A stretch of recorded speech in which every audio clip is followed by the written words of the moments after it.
feel like Sopra. That is very, very funny. That on television. No. Casey Barnes.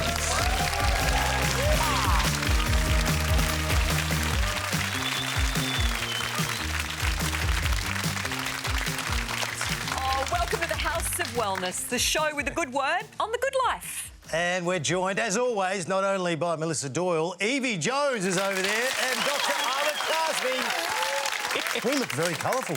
We do. We look like the Wiggles. How's everyone's week been? No, what have you been doing? Oh, I've been gardening this week. I like getting in there and getting down and dirty and pulling out weeds and getting the smell of it all. And I hate it. What have you been up to, Doc? My weekend was terribly boring. I went to baby bunting because my kids have outgrown their car seats. So we had to get new ones, and then we can't work out how to fit them, so we pay a man to fit the car seats. See, you're helping the economy. But at least it's safe, you know? Yeah. Yes. Yeah, it's a good thing. Yvie, have you got any more pets? No, but I have... trying to get my fences going, trying to get them sturdy and maybe... Protect the ones you have. Because I have kangaroos everywhere on my property, all around, and kangaroos are really quite vicious. Like, you leave them alone, they're fine, but if a dog goes a kangaroo, because the kangaroos just stand there like this, and the dogs are like, yeah, do you want it? And the kangaroo goes, what, mate? You don't even want to think about that. I'm going to kick you in the mouth. That's what he's saying. Bang. I've got a big roo. I reckon his name's Gary, because he stands like this. Gary? And his wife Gary? and his kids, because they've all just had babies. Right. So she's... I bet his wife is called Shazza. Yeah, it is. Yep. Gaza, Shazza, and the kids are called Bazza. Epony and Chardonnay. OK, shut up. I've been working on a prototype, and I am so excited. It's ready to go. What is it? So are you ready for this? Yes. Audience, are you ready for this? Good luck. No, here it is. Here it is. I'll reveal just one at a time. This first one, I've been hard at work. It came to me when I was having a shower, and I had the soap, and it slipped out of my hands. And I'll tell you what, I chased it around for about 30 minutes. That slippery little sucker, it was like a slippery little mango. oh, yeah, like And I thought, mangoes. brainwave. Okay. So we now have soap on the rope. Look at that. Nice. Do you like that? So you put your arm through like that, and you hold it there, and you can wash yourself nice and clean. You can hold on to that one. Oh, that's lovely. But it doesn't end there. I've also done a mini version of Shane. So there is the soap on the rope. There you doc. You Oh, my goodness. But we're not calling him soap on the rope. We are calling him Shane on the chain. Yes. There you go, Yvie. So now, look at this. There's a couple of shades. So now you can have my face on your butt Oh, it when you wash yourself. makes me want to get dirty just so I can get clean. I feel like Sopra. But wait. Just when you thought this couldn't be true, this is too good to be true. Oh, gosh. There's I don't know another how one. I feel Just about you in my shower. There's more. Here we There's go. more. God. Now, the giant size, the super scrubber. This is my face. Giant size soap on a rope, otherwise known as Shane on the chain. Who wouldn't want to have a shower with this? OK, look at that. That is actually me, believe it or not. And hours of fun in the shower. Wash all the bits you need to wash, those feet. Make sure you get the tip. Look at that. Look, guys, at least the tongue is inside the mouth. I do need a celebrity endorsement, so Mel, would you help me out? Yvie, could you help me out? Down this camera? Yes, please. I've never wanted to be so filthy in my life so I can get clean with Shane. Mel, You can't. I can't. got- that. you've got to You can match do that. the mum version. Come on, Mel. Who doesn't want to be naked next to this? And Wait, and I have Doctor, one, I have one. I Wait, do look. need. Yeah. Wait, Right. look. Hang on. Hygiene is important. Oh, look, it's life size. So there we have it. That is. Wow, you've had a good week. That is Shane on the chain. Because cleaning your crack. Is whack. No. No, is that Not whack. No, let me do whack. that again. OK, that is Shane on the chain because cleaning your bum has never been so cheeky. Thanks, gold. No, that's OK. And I know what you're saying we've at got home. heaps more House of Wellness after the break. Don't go anywhere.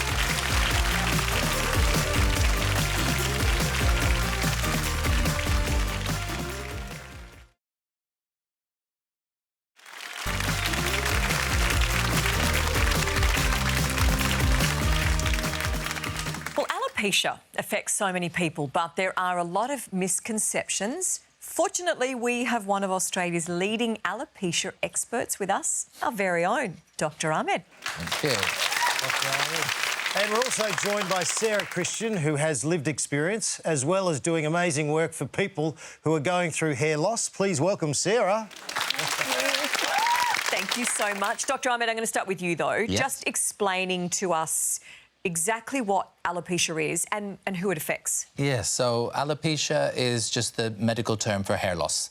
So it ranges right through from the sort of normal genetic hormonal type of age-related thinning we get over life, right through to autoimmune type hair losses, as well as stress shedding. So it's really pretty much cradle to grave. Obviously, the more common one is age-related, so hair disorders generally tend to become more of an issue the older one becomes, but actually many of the subtypes can occur at any age.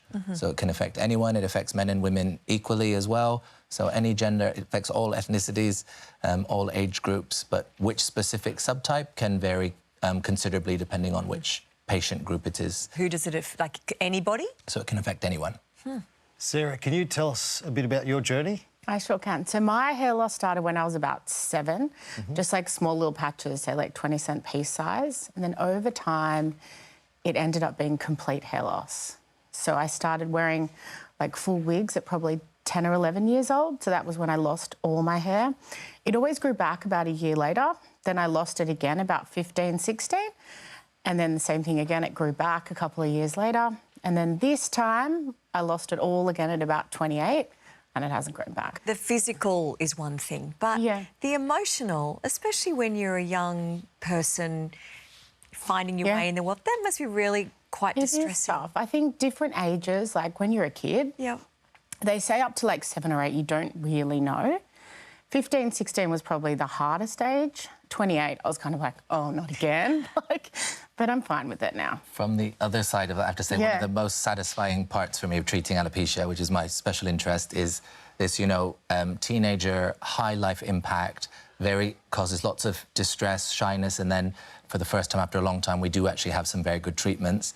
You manage to get the child their hair back, and you just see a child transformed. Their parents are happy, the child is happy. You know, they'll send me a picture, say, I went to my school prom, and you feel like it was worth going to work that week. But for alopecia areata, actually now, for the first time in many years, we have some very elegant treatments called JAK inhibitors. They're a little bit hard to access at the moment because they're not on the standard set of drugs that the government will pay for yet. But we're using these routinely in clinical practice, and they've been sort of on balance. From a safety and effectiveness point of view, they've been the best drugs we've had. So they're still not curative. You know, this is a genetic condition where the white cells stop registering the hair as being self.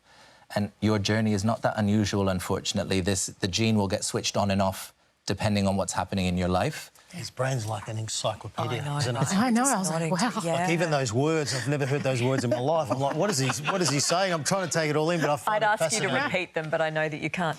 But I want to ask both of you. Well, I couldn't. Could you?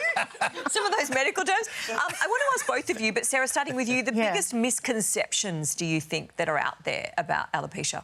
People think that when you have alopecia, your hair won't grow back. Like, we've had a lot of clients coming over the years and I've got alopecia, my hair's not going to grow back. And I'm always like, no, it could go back. Like, it's just certain types where it won't grow back, or it might just be a patch, or it could all grow back. And I'm like, my hair grew back. So that's probably the biggest one I've found in my kind of contact with people over the years. I think that's a really good point. And I'll tell everyone at home that really common scenario is that an adult person gets a single patch of non-scarring alopecia areata on their scalp or their beard, and 50 to 80% of people will get better within a year, even without any medical treatment. Sarah, what are some things you should never say to someone who's dealing with some hair loss? I think the number one thing that anyone would say is if you say to someone, it's just hair. I totally agree. It doesn't go down very well normally for people. And, like, often, like, I'll see people and their partners will be like, it's fine, your hair's fine, it's just hair, don't worry about it. And, of course, you want them to be supportive and not tell their partner that their hair looks thin or patchy, but, Healthcare workers are terrible too, I have to say. So, obviously, people come to me because I'm a specialist in alopecia, and the horror stories, there are some. So, you know, I think because for a lot of people, many people, they may consider for them personally hair is just cosmetic. we can't assume what someone's relationship is with their hair. There's, you know, hair is such a important factor in our sort of psychosexual sense of self, and it varies hugely. So some people love a bold partner. They love a hairy back. You know, it's true. Other people, they don't. Or people who cover their hair, like for religious or cultural reasons, people often assume that hair loss wouldn't impact them, like the effect on them wouldn't be great because no one would see the hair loss anyways. And my experience has been the opposite. So if people wear a turban or a hijab or something for cultural reasons, the reason they do it is because hair holds some very important or deep significance to them, religiously or culturally. I think, yeah, we have to come to the table aware that, you know, everyone sees their hair very differently, so it's not just hair. What you have done is quite remarkable then, Thank you. using your journey to create something really important. Yeah. Can you tell us about it? Yeah, so just over 9 years ago, I was like, I needed to get better wigs for myself. So I decided to go on a journey and try and find beautiful wigs to bring into Sydney, is where I started. At the time, I didn't feel like there was anything really available to women and kids, and I thought, this is crazy, like there really should be something available. And I just kind of took the plunge, found my first little shop when Mum and I were grabbing a coffee, and I was like, that's it. Because it actually feels remarkable. So like soft. It's so soft. Yeah, so it's all I'd be human happy if hair. my hair was this. Are they all the same? A little different. So this is actually just a partial piece. That's just a little hair topper. So that's made from like European hair, which is very soft and fine. Yep. And that would just clip on the head and add volume to someone. So if someone has like thinning hair, so not full hair loss, that just clips on top and gives them volume all over. If someone has full hair loss, then we would suggest that they went with a full wig. Yeah. It's really beautiful. So they just cover the head. They've got like a really like grippy silicone cap in them. So you can like flick your head around and jump up and down. you can go dancing. Swim in them. Yeah, you can do anything. Fantastic. Yeah. They're very secure. Yep. It's really beautiful. Yeah, and they're not just for alopecia, like they are for women going through treatment as well, or thinning hair, or even women these days that just want different hair. Hair Restoration, hair camouflage has really come a long way. Yeah. And I think people still have in their mindset sort of like the old-fashioned toupees, like really ill-fitting, and it's just not the case anymore. And many patients decide they don't want injections or tablets, or they just want to have some form of camouflage. And I would definitely recommend anyone watching consider seeing a wig specialist. And so do you just wash them like you'd normally wash your hair? You know, yeah, sort of like that? Is that similar. right? You would, I mean, if I was washing one at home, I would just wash it in the shower under the running water with like shampoo and conditioner. So yeah, just like your own hair. One of my girls today decided to dry her hair on the clothes horse on the balcony. You know, like hair thinning, and there seems to be a lot of different products, shampoos, things advertised. Do they work? Yeah, so they do. So what you're referring to, there's a lot, like, for example, caffeine, aminoxyl, stimoxidine. There's a lot of compounds which either, for age-related hair thinning, might sort of block androgens or DHT, or might stimulate the hair cycle. So there is some evidence that these work, but I would just have slightly realistic expectations in how much hair they're going to be actually able to get back for you. And also certainly for more the inflammatory alopecias, like where white cells are attacking the hair follicle, they're not going to be useful for that group of hair thinning. OK. That's been very informative. Yeah. From everyone. Thank you so much, Sarah, for coming by. My pleasure. Thank you for having me. And congratulations, everybody. Thank you so much. So important. Thank you. Yeah. Well, after the break, it's knives out for Crash Test Crawford when he takes on a sushi challenge. Come on!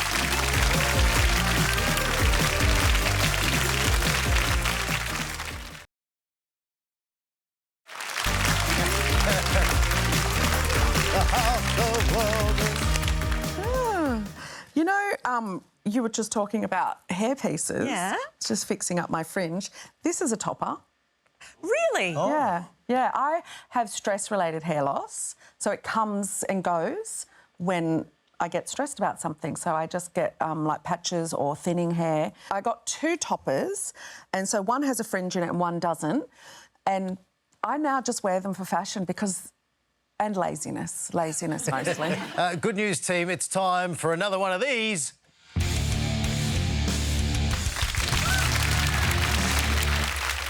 Yes, Crash Test Crawford. For today's delicious challenge, I took on a sushi chef with a lazy 25 years experience. Good luck.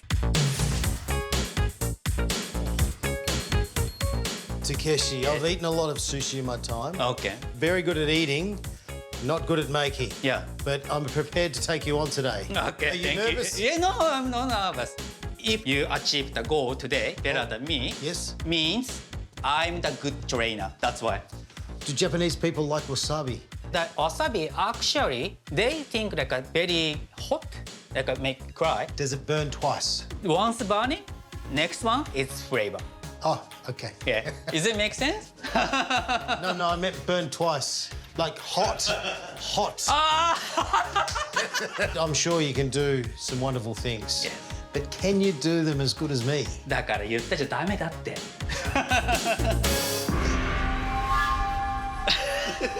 So what are we making now? Sushi roll, I think everyone can do, but cutting is so hard.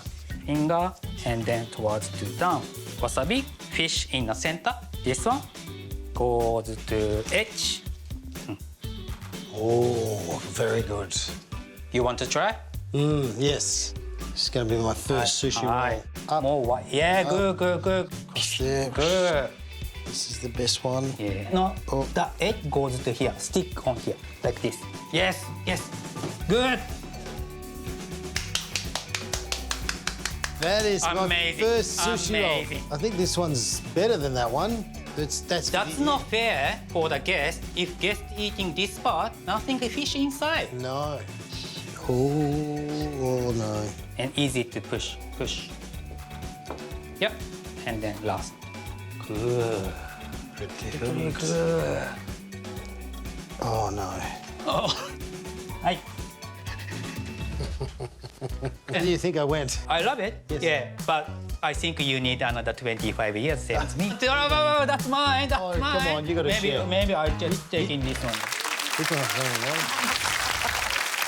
All right, here we go. Wow. That was Takeshi, and he was He fantastic. was gorgeous. He really put me back in my bento box.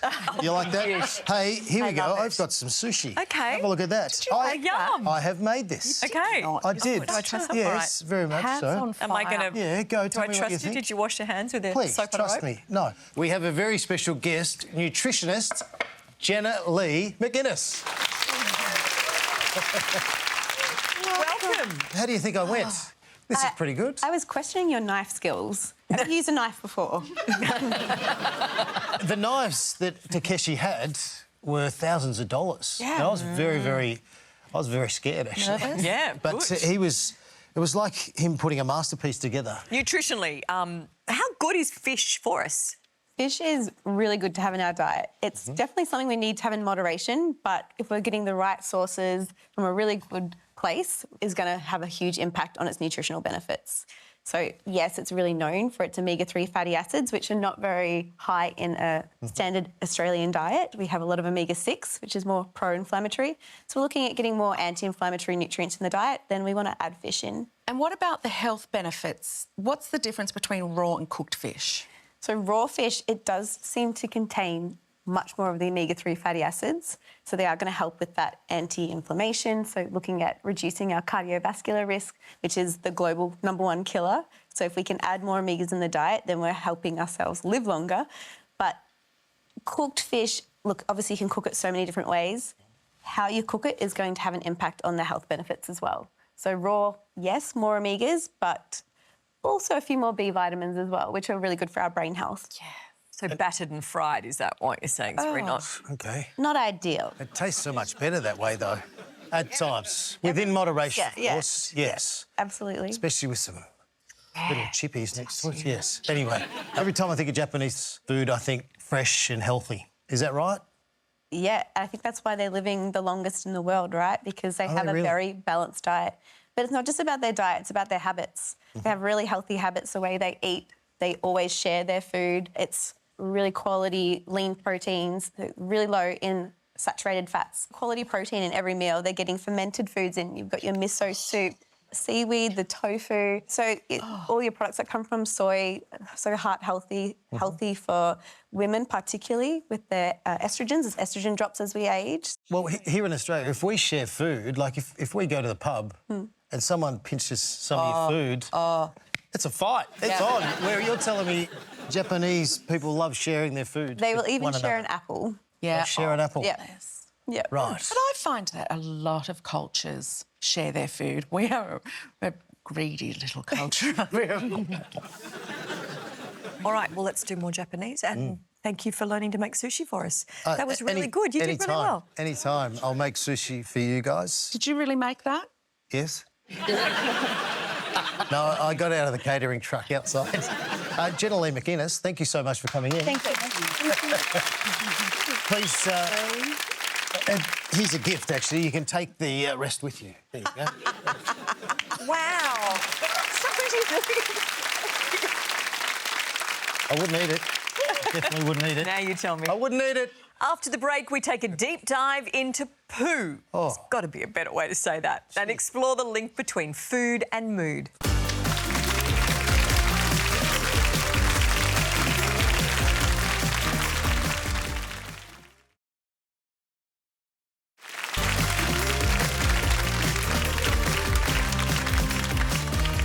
Well, anyone who's been hangry knows that food can affect your mood. I'm But not. there is growing research, you should have had some sushi, that shows just how much our gut influences our mental health. To tell us more, she's a world leader in the highly impactful field of nutritional psychiatry. It's Professor Felice Jacka. So you're a globally recognised expert in the field and the founder of the Food and Mood Centre. That's right. What does that all mean? Basically, it's the study of how what we eat every day influences our mental and our brain health. And that's right across the life course. So from little children right through to the other end of life. I'm really curious about what they are, and am I correct that you call them poo pills? What we know is that the quality of our diet affects our mental health and our brain health right across the life course. And there's many ways in which it does this. What we look at is strategies for improving gut health, and that's through diet, but also in some cases we're very interested in poo transplants. What, hang on. So what poo transplants? Yes. What on earth are we talking about? Yeah. So this is basically like the biggest overhaul of your gut microbiome that you can get, and it's basically when you take poo from a really super healthy person and you put it into somebody who has a health condition that we think is linked to their gut health and their gut microbiome. And many people have not particularly healthy microbiomes in Western countries, largely due to their diets. And for other people, they have conditions in their gut like inflammatory bowel diseases, etc., that can really benefit from a bit of improvement in their gut microbiome. So for all of these types of conditions, there's many researchers looking at poo transplants to help improve those conditions, and we're doing research in this area. Now, we're doing it in the area of psychiatry and depression and bipolar disorder. Is there such a thing as poo pills? Well, put it this way, the Lifeblood, which is our national blood bank, they also have a stool bank, and they're working on poo pills, which would be, of course, taking these little double encapsulated capsules. How do they taste? Somebody said, yeah, you don't want to burp, do you? No. I'm so glad you're making the jokes. So I wanted to ask, how do you actually physically, the logistics of a poo transplant? Yes, so, well, at the moment, the TGA hasn't approved capsules for use. So at this stage, what you would have, for people who have very serious bowel conditions like C. difficile, they're in hospital, they will have a colonoscopy. What we're looking at using is an enema delivery. And for one full dose, you'd have to have an enema 3 days in a row to get one full dose of poo. We're not doing that yet as a rule, as a practice. Now we're trying to get funding to do that properly so that we can see whether poo transplants are helpful for people with moderate to severe major depressive disorder.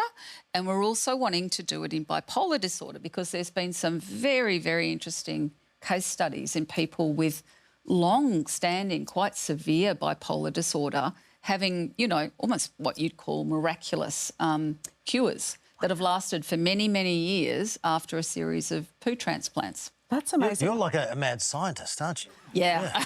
Yeah, that works. Professor Pooh, I'm sometimes known as. Otherwise known as Professor Crap. Yeah. Oh, in a good way, of course. Yeah. Oh, what a shit name. I've heard of people doing it themselves. What are your recommendations for that? Oh, please, What just do you don't mean, even. doing it themselves? No, that's a thing. And I would strongly suggest people don't do that. There have been deaths. Yeah. So what Lifeblood does, the National Store Bank, is that they very heavily screen the donors, and actually only about 3% of donors make it through. Wow. It's only about 3% of people whose poo is healthy enough to go on to be used to help fix other people. That's actually phenomenal that there's so much power over so many aspects of ourselves in our gut. It's really amazing. Yep. And the more we find out, the more astonished we are. Yep. Wow. And, you know, what I always say is, like, when you think about the field of microbiome research, it's just so mind-bogglingly complex because you don't just have bacteria, you have viruses, you have fungi, you have archaea, you have all these incredible number of microbes working together. And then you have, from our point of view, you have brains, which are the most complex thing we know of in the universe. And we really actually don't have the foggiest notion how they work, really. And then you have food and diet, which is the most complex exposure that you can imagine. So food isn't just, you know, macro, micronutrients, fibre, protein, fat, minerals, vitamins. There may be as many as 150,000 of what we call phytochemicals or dark matter in plant foods that come from the microbes that are in the soil. You've got the complexity of food, the complexity of microbes, the complexity of the brain, the complexity of our whole body and health. But actually what you need to do to have a healthy gut microbiome is really pretty simple. It's just lots of different types of plant foods, preferably grown in regenerative soils, healthy soils. Stay away from ultra-processed foods that have none of the good stuff but lots of things that can hurt the gut. And I reckon get in a few fermented foods if you can. There's something about kids and farts and poo that still makes us laugh no matter how old you are. And I think if you don't laugh, then, you know... It's just funny when you say poo. Joke, then you've got a problem. But your gorgeous kids' book is There's a Zoo in My Poo, and you worked with NASA on a new book called Space Farts. I love that. So with the Zoo in My Poo, we use that as a vehicle for getting this idea of microbes and the food that you feed your zoo as being really important, and kids love that. They're really smart. How do you dumb that down for kids, though, and people like myself? How do you bring that down? You know, the food goes in, it goes down. There's all these creatures in your zoo. They use that food to do all the things that they do. They're like warriors and, you know, they help to fight the bad bugs and fight the viruses. And then it comes out as poo, and we've got this version of the Bristol poo chart, stool chart for kids. So all of this is just a vehicle for getting these ideas across in a really, really fun way. And I mean, who doesn't love poo jokes? Well, you are sensational. First of all, congratulations on all the amazing work that you're doing. Oh, thank you so much. I tell you what, if poo pills, crapsules, That's funny. or on your bingo card, then you can cross them off now. Another round of applause, please, for Felice Chaka. Thank you. And after the break, Mel brings the laughs, although you brought the laughs just then, with the world's weirdest health news.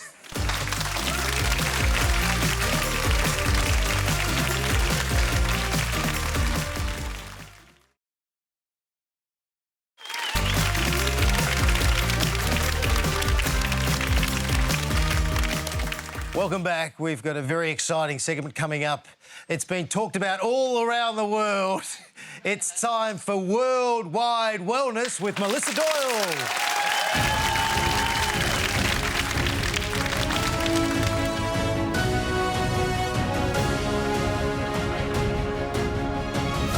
All right, it's time to take a serious look at the silly and shocking wellness trends that are sweeping the globe. And like they say, if you can't handle the hot content, get out of the kitchen that I'm standing in for some reason. Let's start in La France with the best innovation in wine since the goon bag, because in Bordeaux you can plonk yourself in some plonk for a red wine bath. Red wine therapy, which would pair well with cheeseboard therapy, involves immersing yourself in a full barrel of Merlot, followed by a Cabernet body scrub. Well, if I'm drinking a bottle of red in the bath and that counts as wellness, then baby, I'm a guru. So once you've sobered up, let's head to Japan for a sand burial. It's a centuries-old tradition. It's known as ibusuki, and it sees you buried up to your neck in steaming hot volcanic sand. The seaside ritual is said to have helped ancient warriors recover from sword wounds, with health benefits apparently including muscle relaxation and increased circulation.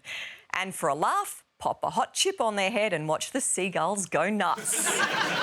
And finally, let's go to the US for a very serious wellness trend that is no laughing matter: butthole sunning. What are you doing, Mummy? Nothing, go inside. Allegedly, and I really mean allegedly, the practice is linked to an ancient Taoist ritual, and it involves tanning bits where the sun don't shine. Fans claim perineum sunning improves skin health and sleep. Your neighbours might have nightmares. And does the world really need another tanned arsehole? That, my friends, is international weird wellness news. No ifs, some buts. Do you know what I love? Tanned arsehole and goon bag. Yeah, goon bag. Coming out of your mouth. That is very, very funny. That on television. No. I've seen someone in hot sand. I've started giving myself a hot flash. And if anyone's watching, I would not recommend perineal sunning. Why? For two reasons. Okay. One is because it's very dangerous. And it's a risk factor for developing skin cancer down there. And the second reason is very selfish, but I have to do the skin checks for you. At present, it does not involve having to look at your anus, and I would like to keep it that way. Evelyn writes, I'm shy and fair-skinned. I'm trying to meet that special someone, but every time I go on a date, I'll feel a warm, burning sensation rising from my neck upwards. I look sunburned. Right. Why do I blush and go red when I'm nervous? Even a couple of glasses of wine doesn't steady my nerves. Everyone can see how I'm feeling. What can I do to make my emotions less visible? Asking for a friend. What is blushing? Blushing is a very specific type of flushing. Blushing refers to turning red on the face, usually because of some emotional stimulation, like embarrassment or excitement. And it's a specific type of flushing, which is just the general term for turning red. And that can happen for any number of reasons, like overheating, alcohol, exercise. If you're very scared or aroused, a special type of nervous system called the sympathetic nervous system becomes activated, and you get a sudden rush of adrenaline. And adrenaline actually causes blood vessels in a few parts of the body, such as the cheeks and the neck, to suddenly dilate. And so there's a lot more blood in them, and then suddenly you see a lot more redness. And if she met the guy a few more times, it may also get better, because she'll have less of a emotional response, because when you know somebody a long time, then you usually like them less over time. So. After the break, we've got Aussie country music sensation Casey Barnes performing live. Go, Casey! Yeah!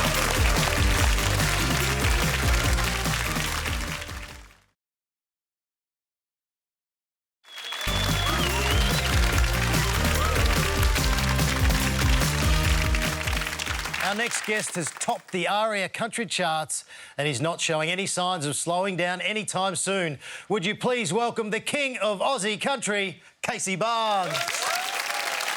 Hello. Yeehaw! Well, you've had a big year.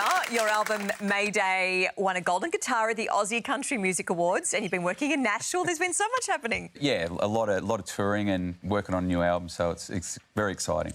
Why do you think country music is so big now in mainstream music? Yeah, it's definitely having a moment right now, which is super exciting. I think it's a combination of maybe mainstream radio is starting to play country music a little bit more than they used to. A lot of the big US acts are coming out, and I don't know, country music's all about having good fun, and we try and put on great live shows and make sure people enjoy themselves. So I think people are wanting to tap into that. You know, it's a good vibe. Yeah.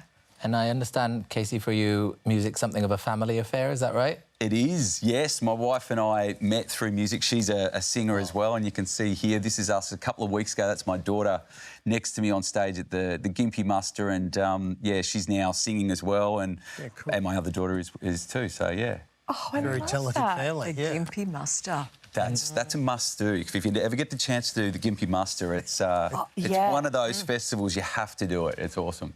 If you're happy to talk about it or share, I understand you had a bit of a health scare recently. Yeah. Well, I guess one of those things growing up as a kid, playing a lot of sport, a lot of footy, being outside. I enjoy running and that sort of thing. Get a lot of regular skin checks just to make sure everything's okay, but had one of my recent melanoma checks, and there was this tiny little, like probably the size of a pinhead, little dot on my arm, and the doctor said, look, we'll keep an eye on that.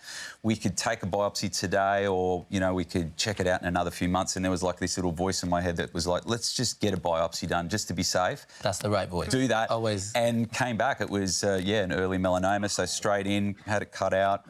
Good. Lucky, very lucky, but yeah, don't muck around when it comes to stuff like that. Oh, well said. Good message. In your younger days, you were very good at footy, Aussie rules footy, and then you decided, no, I'm going to focus on my music. Yep. Surely that's the right call. Well. But do you have any regrets?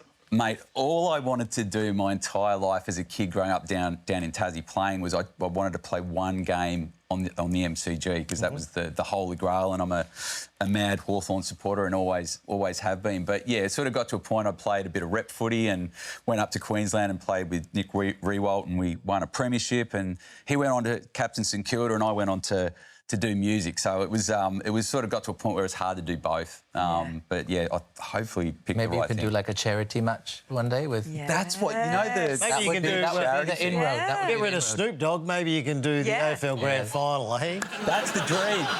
We will give you a present, but look, it's basically soap with my mate's face on it and Hawthorn And colours. your We're going to be Colour. clean and thrilled in time. Yes.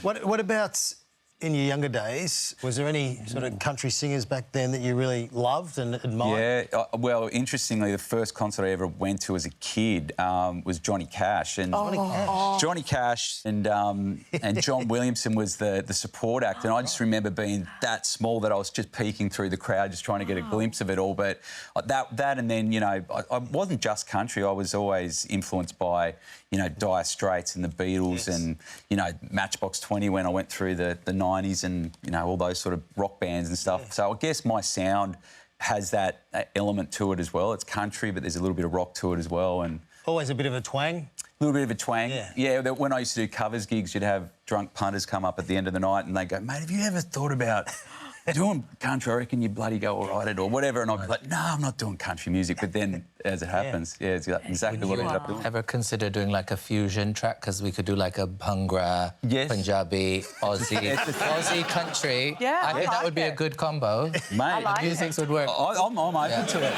Almost left you hanging there. Yay. Well, Casey, thank you so much for stopping by. Now, we're not going to let you go without performing. Big round of applause. So we will let you head over to the kitchen. Absolutely. And get ready. I mean, kitchen, where else do you want to perform?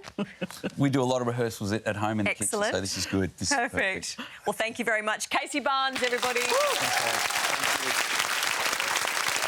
And you can catch Casey playing around Australia at some of the big country music festivals. Just head to his website for all of the details.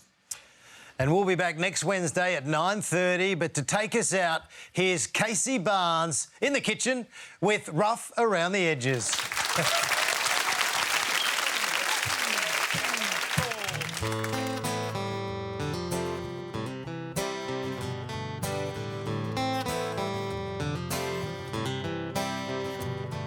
It's got a little rust under the hood.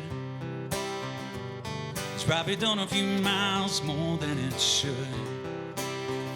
But if you don't mind a wild ride, getting it wrong till we get it right, it's good on the inside. Just a little rough around the edges. Yeah, this thing's been tough through the trenches. If my light shows on fire, if I might tear yours apart. Might be just what you need. Girl, if you want a heart that's a little rough around the edges. It's been dragged round all over town. It's been beaten up good, but it don't break down. It's got a few things, done a few things, came out better for at least I think. Just saying every diamond ring starts out a little rough around the edges. Yeah, this thing's been drugged through the trenches. If my light yours on fire, if I tear yours apart, might be just what you need. Girl, if you want a heart that's a little rough around the edges. A little rough around the edges. A little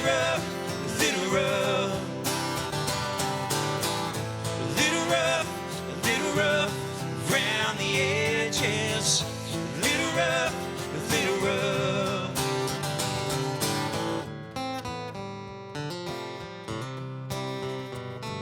It's got a little rust under the hood. It's probably done a few miles more than it should. Just a little rough around the edges. Yeah, this thing's been drugged through the trenches.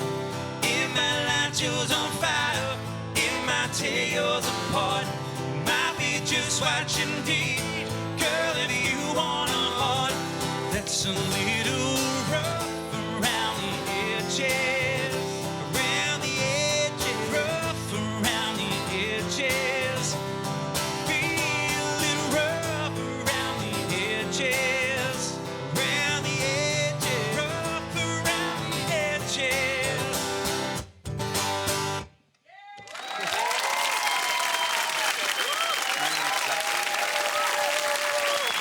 Oh, we've got gifts. Congratulations, well done. Sorry, I've already used that one, but I know you're a Hawthorn supporter, and there's a bit of Shane on the chain. Casey Barnes! I'm a bit rough around the edges. Yes. You all are.